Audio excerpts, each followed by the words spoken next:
S மக்களே, big pass second promo வந்துருச்சு. எதிர்பார்த்தது தான். என்னடா ரூம்குள்ளே அடைச்சி சண்டை எதுவும் வரலையா, ஃபஸ்ட் ப்ரோமோவே ராஜாங்கம் டாஸ்க் வந்துருச்சேன்னு நான் நினச்சேன்.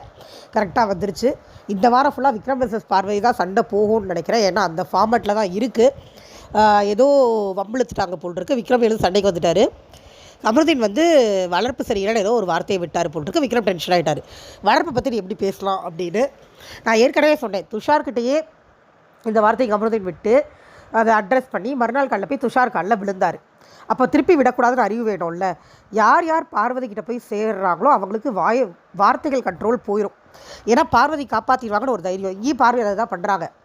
அமருதீன் வார்த்தையை விட்டார். அதை கரெக்டாக விக்ரம் கேட்கும் போது நீ எல்லாத்தையும் தூக்கிட்டு இங்கே வராத, அங்கே குரூப்போடு சேர்ந்து அடன் சம்மந்தம் இல்லாமல் டாப்பிக்கை டைவெர்ட் பண்ண ட்ரை பண்ணுறாங்க. டைவெர்ட் ஆகாமல் விக்ரம் கேட்டார்னா ஹேட்ஸ் ஆஃப் டு விக்ரம். ஏன்னா எப்போ பாரு இப்படி ஏதாவது தப்பாக சொல்லிவிட்டு டைவெர்ட் பண்ணுறது இவங்களுக்கு வேலையாக போயிடுச்சு. காமெடிலாம் வேண்டாம் விக்ரம், சீரியஸாகவே சண்டை போடுங்க தான் நம்மளுக்கு சொல்ல தோணுது.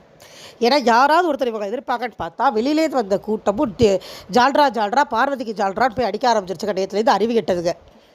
கரும்பு இதுங்களெல்லாம் பிடிக்கும். நம்ம ஃபயர் விட்டோம் பாருங்க, உள்ளே வந்தோடனே நம்மளை தான் சொல்லணும். எரிச்சலாக இருக்குது. உட்காந்து பார்வதி பாவம்னு பேசிக்கிட்டு இருக்குதுங்க. பார்வதிக்கு நடந்தது ஆக்சிடென்ட், கண்ணில் அடிப்பட்டது. அதுக்கப்புறம் நடந்தது ஃபுல்லாக பார்வதியாக தேடிக்கிட்ட பிரச்சனை, அவங்கள தேடி வந்த பிரச்சனை கிடையாது. இதுக்கு சும்மா முட்டு கொடுத்துக்கிட்டு பிஆர் டீம் மாதிரியே உள்ளவே விளையாடுறது. காசு ஆகிட்டு வந்துருச்சுங்களா என்ன கருமோன்னே தெரியல. அமருதீன் வார்த்தையை விடுறாருங்க. சீரியஸாக அதை அட்ரஸ் பண்ணணும். விக்ரம் வந்தது நல்லா இருக்குது. விக்ரம் சுபிக்ஷாக்கும் வியானாக்கும் சின்சாக் அடிக்காமல் தனியாக விளையாண்டாருனா நான் விக்ரமுக்கு ஃபயர் விடுவேன். தனியாக விளையாண்டாருனா மட்டும்.